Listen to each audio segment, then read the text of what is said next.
Why does fear often fuel dishonesty in children?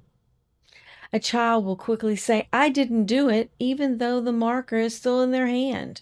Or another child may insist homework was turned in when it never left their backpack.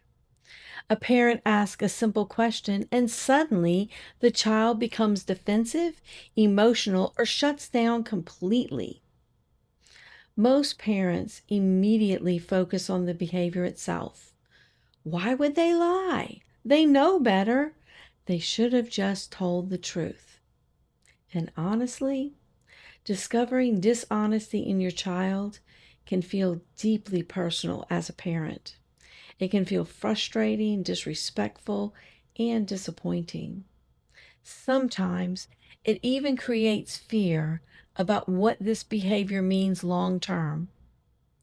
A lot of parents begin wondering, is this becoming a character issue?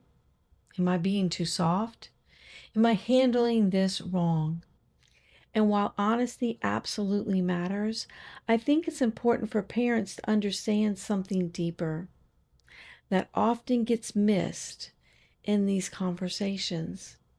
Many times, dishonesty is not rooted in manipulation alone. Often it's rooted in fear. Children do not always know how to handle mistakes or disappointment, embarrassment, consequences, or strong emotional reactions. And when children feel emotionally overwhelmed, many move into self preservation before they fully think through what they're saying. That protection can sound like, I forgot, I didn't know, I didn't do it. Sometimes children immediately begin blaming someone else because panic takes over before honesty has a chance to settle in. That does not mean that lying should be ignored. Children absolutely need accountability, honesty, correction, boundaries, and your love. But if we only focus on the behavior itself without understanding what may be happening underneath it, we often miss opportunities to lead wisely. Because when children become more afraid of our reaction than the mistake itself, honesty often begins to disappear. Instead of focusing on truth, children begin focusing on escape. Escape from shame, anger, disappointment, emotional intensity, consequences, etc. Children feel these moments emotionally before they fully process them logically. A child may know lying is wrong while still emotionally panicking in the moment, especially children who are more sensitive, anxious, emotionally overwhelmed, highly reactive, perfectionistic, struggling with emotional regulation. A lot of children are not thinking, how can I manipulate this situation? They are thinking, how do I survive this moment? That's a very different thing. And honestly, many parents accidentally increase dishonesty without realizing it because emotional reactions become so intense that children begin focusing more on avoiding the reaction than telling the truth. This is where calm leadership matters deeply. Children need accountability, but they also need emotional safety. And sometimes, when parents hear the word emotional safety, they immediately assume permissive parenting or gentle parenting, and this is not what I mean at all. Emotional safety does not mean there are no consequences. It doesn't mean that children are never corrected.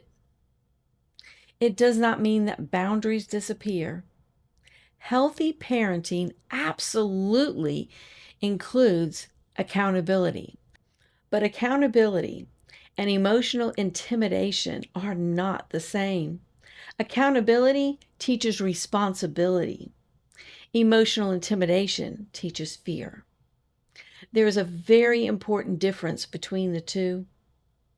A calm parent can still be firm. A calm parent can still hold boundaries. A calm parent can still follow through consistently. Children actually feel safest when leadership is predictable, steady, and emotionally regulated. They know what the expectation is, what the boundary is, and what happens next.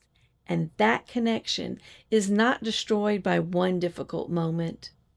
That kind of leadership builds trust over time, and trust matters because honesty grows best in environments where truth feels safe and feels safe enough to tell the truth again and again. That does not mean there are no consequences. It means children know that truth matters and I can tell it even when I made a mistake. That changes the entire emotional environment of the home. One of the most important things that parents can do in difficult moments is to regulate themselves first. Pause before reacting. Lower your voice. Slow the moment down. Because if the parent becomes emotionally explosive, the entire focus of the interaction often shifts.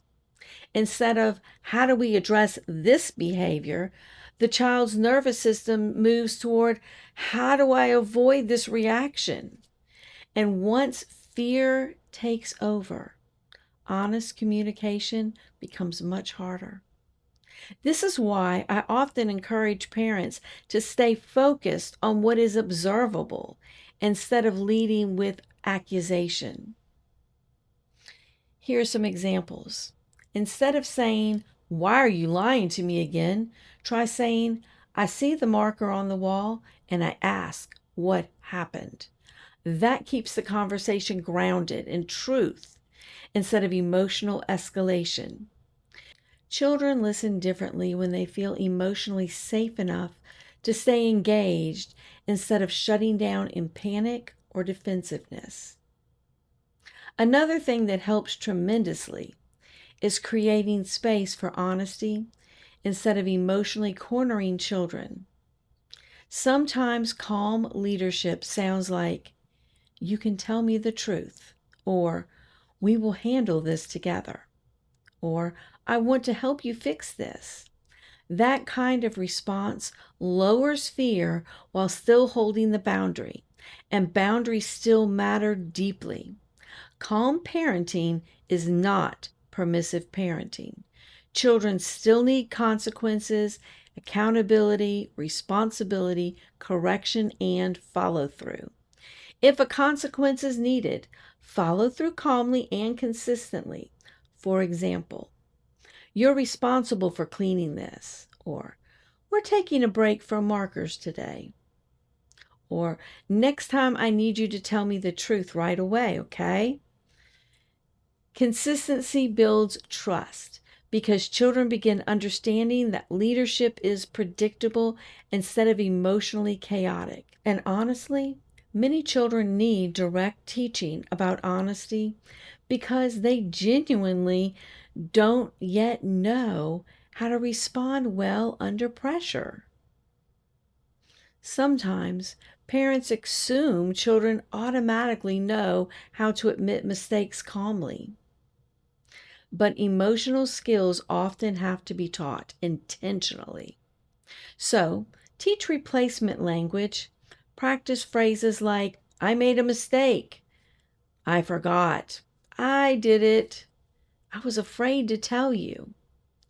Practice those during calm moments, not only during correction, because children need language before they can consistently use it. And if dishonesty becomes a repeated pattern, it helps to step back and ask a few honest questions. Are expectations clear? Are consequences predictable? Does my child feel emotionally safe enough to tell the truth? Am I leading calmly or mostly reacting? Am I correcting behavior or unintentionally overwhelming the relationship emotionally? These questions matter.